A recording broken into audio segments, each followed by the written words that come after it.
talk about the Banjo Pan. Now this thing is a little weird. Some people may take them a minute to get used to, but I had the great pleasure to using one today, and I figured let's make a video on it. So first, show you how to use this thing.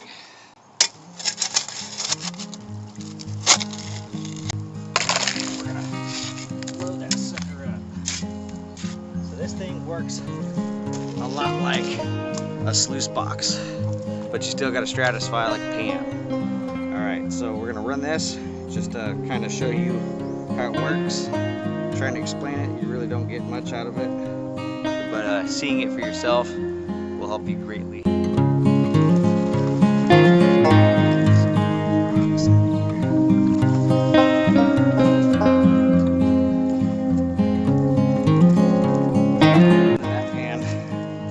We've captured ourselves some fishing leads.